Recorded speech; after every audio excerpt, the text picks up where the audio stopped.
Tonight, students learn more about off-campus housing. Plus, the SGA discusses parking. Stay tuned. Troy TrojanVision Nightly News starts now. From the high-definition digital production center on the Troy campus, with news from Troy University locations around the world, this is Troy TrojanVision Nightly News. Hello and welcome to Troy TrojanVision Nightly News for February 12, 2014. I'm Jamarlo Phillips. And I'm Courtney Addison. Thank you for joining us this evening. Troy University's Student Government Association is looking at a plan that could potentially change the way parking is handled on campus. Felicia Payne has more on the potential changes. During the Troy Student Government Association meeting Tuesday night, a resolution was brought forth that touched on a hot topic on campus, parking. We just went ahead and we'll put a resolution onto the docket, essentially to reconfigure the parking lots to ensure that both our resident and commuter students are given the opportunity to find a parking space in a timely manner. The proposed changes to parking would take effect in the fall semester and create a new shuttle system for students to get from parking lots further from campus to the Bibb Graves Quad for classes. Basically what the shuttle system would do is that a student would park, let's say, in the North Stadium lot or in the Trojan Arena lot. They would then walk to a central bus stop in the middle of the parking lot where they would wait no longer than hopefully 10 minutes. If they could catch it on time, maybe a minute. They would then board the bus and from there go to class. It would drop them off at a central location on the quad, and then from there those students would then be taken back to the stadium lot following classes. Farrell says that the new proposed parking resolution will benefit all students, but especially those in the nursing program. What we're proposing for our nursing students, it is unfair to them that their building is in no proximity to anything on campus. So by giving them a new sticker called Nursing Commuter, Upperclassman Commuter, they'll have the opportunity to park by the nursing building or at any of these new spots on campus as just a commuter student. Farrell also says that he hopes that the university will recognize that this is not a permanent solution for the parking issue on campus, but just a temporary fix to help during the construction going on throughout campus. Felicia Payne, Troy, TrojanVision News. SGA is expected to vote on the resolution at Tuesday's meeting. The SGA meets every Tuesday at 6:30 in the Trojan Center, room 119. And with the construction of a new dorm to replace Alumni Hall this fall, there may be some students looking for an off-campus housing alternative. Today, Troy students got a chance to look at some of those options without having to travel all over town. Amanda Ford has a story. Wednesday, the Troy University Housing and Residence Live sponsored the off-campus housing fair for Troy students. Students had the opportunity to visit with different vendors to try and find their next place to call home. What we're doing is basically providing information for students who are looking for off-campus housing, and we're here basically just to, welcome them and show them that there are great places to live off-campus. The purpose of the off-campus housing fair is to give students the opportunity to see what's available to them as off-campus housing options.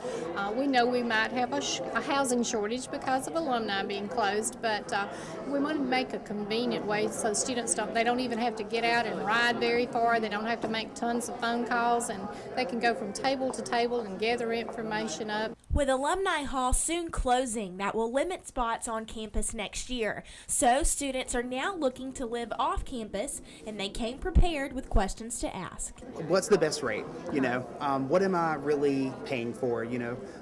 Especially with the point, I know we're all inclusive, so that's something that they don't have to worry about because we take care of that for them. Several of the vendors are even offering incentives. If a student would like to sign up early, they're giving some discounts. So it's something that hopefully will help them, the vendors, but will also help our students and make a one-stop shopping, so to speak, so they can get all the information at one time. Amanda Ford, Troy TrojanVision News. If any students have any questions regarding housing, they can visit the housing office located in Shackelford Hall. Well, Courtney, last fall, the Troy University Library held a French film festival as a way of introducing French culture to the Troy community. Well, that's exactly right, Jamarlo. And this semester, the film festival has acquired some Latin taste as Cuban film and Spanish films have hit Troy's campus. Victoria Bailey has more. Troy students spent an evening abroad without leaving Troy as they gathered to watch the hit film Juan of the Dead at the Cuban Film Festival. The festival was inspired by a Troy University trip taken to Cuba last year. Well, before the film, they actually gave a presentation on studying abroad to Cuba, and from what I got out of that, it was their first time going abroad, I think last fall. And from what I hear, I had some friends who went over and thought it was, from their stories, I thought it was pretty cool and thinking about maybe going in the future. Students also learned the importance of studying abroad and how it would benefit them long after they leave Troy University. Basically, they are able to learn about other societies and compete in a globalized market. Currently, employers are asking students, do you have any international experience? And if you don't have a good answer for such a question, you might be in trouble. And those who study abroad are in advantage of those who are not studying abroad. Victoria Bailey, Troy, TrojanVision News. The next film in the festival will be The Motorcycle Diaries next Tuesday at 4 p.m. In Patterson Hall, room 103. The showings are free and open to the public. And now taking a look at news from around the state. Cold rain is falling across North Alabama, but forecasters say it will turn to snow and ice before the day is over. A winter storm warning covers nearly the entire northern half of the state. Many schools and businesses are closed or open late today. And out of Montgomery, Alabama taxpayers who file their state tax returns electronically are supposed to supply new information. The State Department of Revenue says those filing forms 40, 40A, and 40NR should include their driver's license number or non-driver's license number and their date of birth. And in Athens, a mother and daughter are dead after a house fire in North Alabama. Authorities say a son who lived in the basement went upstairs to find flames in the house about 12:30 this morning. And still to come on Troy TrojanVision Nightly News. The women's basketball team is looking to continue their winning streak as they compete on the road tonight. Amy Austin will have the details on that game and more when she joins us with sports. Now Amy Austin joins us with sports. So Amy, sports really seems to be getting going on Troy's campus. Yeah, baseball's going to start Friday. Softball got kicked off last week, and the basketball team actually has a game tonight, right? Yeah, that's right, Courtney. The women's basketball team is in action tonight, but I'll tell you more about that right now. The women's basketball team is looking to continue their winning streak and make it 3 in a row. The Trojans take on the Hilltoppers of Western Kentucky tonight at 7 p.m. on the road. Troy's record is 4-6 in conference play and 8-13 overall. Troy defeated South Alabama last Thursday night. Western Kentucky is currently 6-5 in the conference and 14-8 overall for the season so far. WKU's last 3 games have been losses, the last coming from UALR in a closely fought game. Troy senior guard Joanna Harden looks to add more points after breaking the 1,000-point mark in the last game. Harden leads the Sun Belt in scoring and ranks 4th in the NCAA. Leading scorer for WKU is Chastity Gooch, who averages 17.5 points a game, ranking 3rd in the Sun Belt. The Hilltoppers defeated the Trojans in Trojan Arena at the start of the season. Troy is 1-15 all-time against Western Kentucky, with the past 9 games being victories after Troy's single win against WKU. The women will be taking the court tonight at 7 p.m. Coming off a big victory last Thursday, the men's basketball team also heads to Bowling Green to face Western Kentucky Thursday night. Troy broke a 5-game losing streak last Thursday night in their victory over South Alabama. This makes Troy 3-7 in conference play and 8-14 overall. Troy will be taking on the Hilltoppers, who are 2nd in the conference with a record of 8-3. But the Hilltoppers' last game was a loss to Arkansas State. In their victory over South Alabama, the Trojans had a dominant second half, which put them ahead and earned the victory.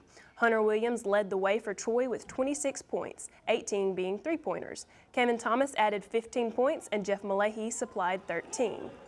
Troy will be taking on the Hilltoppers Thursday night with tip-off at 7 p.m., and the game will be broadcast on ESPN3. The basketball teams are competing out of town, but this Saturday will be a big day for Trojan basketball. Along with the men's game being broadcast on ESPN2, the Sun Belt Conference is bringing a bit of New Orleans to Troy. The NOLA-bound tailgate tour will be at Trojan Arena starting at 4. Free merchandise will be given out upon arrival, and there will also be an area to dress up and take Mardi Gras photos. Fans have the chance to enter to win prizes from the Sun Belt Conference. Once again, this will start at 4 on Saturday, right before the men's team takes on Georgia State.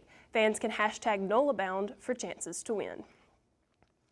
And Troy's softball team is now 2-1 on the season after a loss to Alabama on Sunday, but is looking to gain another win this Friday. Starting last Thursday, Troy competed in the Subway Invitational and gained experience through both wins and losses. Troy tied on Thursday night 5-5 against Auburn after a rainstorm set in and prohibited the completion of the game. The Trojans then took on Kennesaw State, defeating them 5-0 on Saturday. Later that day, Troy defeated Memphis in 5 innings by a score of 9-0. Troy then lost to Alabama on Sunday to close out the Subway Invitational. The Trojans' next opponent will be Southern Illinois on the road in the North Florida Invitational on Friday. First pitch will be at 3:45. Picked to finish third in the Sun Belt, the Troy baseball team will open their season this Friday night with a 4-game series against Northern Kentucky. The Trojans finished last season 42-20 overall and 20-10 in conference play. Troy's season will open at Riddle Pace Field, where the Trojans hold an all-time record of 794 wins to 299 losses. Troy has opened the past seasons at home with 9 victories out of their last 11 home openers, and the Trojans are 20-2 on opening weekend since 2008. The Trojans will open the season Friday night with opening ceremonies and the game beginning at 6. The series will then have a doubleheader on Saturday beginning at 1, and the Trojans will wrap up the series on Sunday at 1. So Jamarlo, Courtney, lots of Trojan athletics going this weekend and this week, and fans need to get out there in Trojan Arena and on the baseball field. And, we wish all the best of luck to every single one of them. Absolutely. Best of luck to everyone, and hopefully this weather will cooperate and it'll warm up a little bit and we can get this rain out of our area and everyone can come out and really actually enjoy the outside games. Thanks, Amy. Thank you.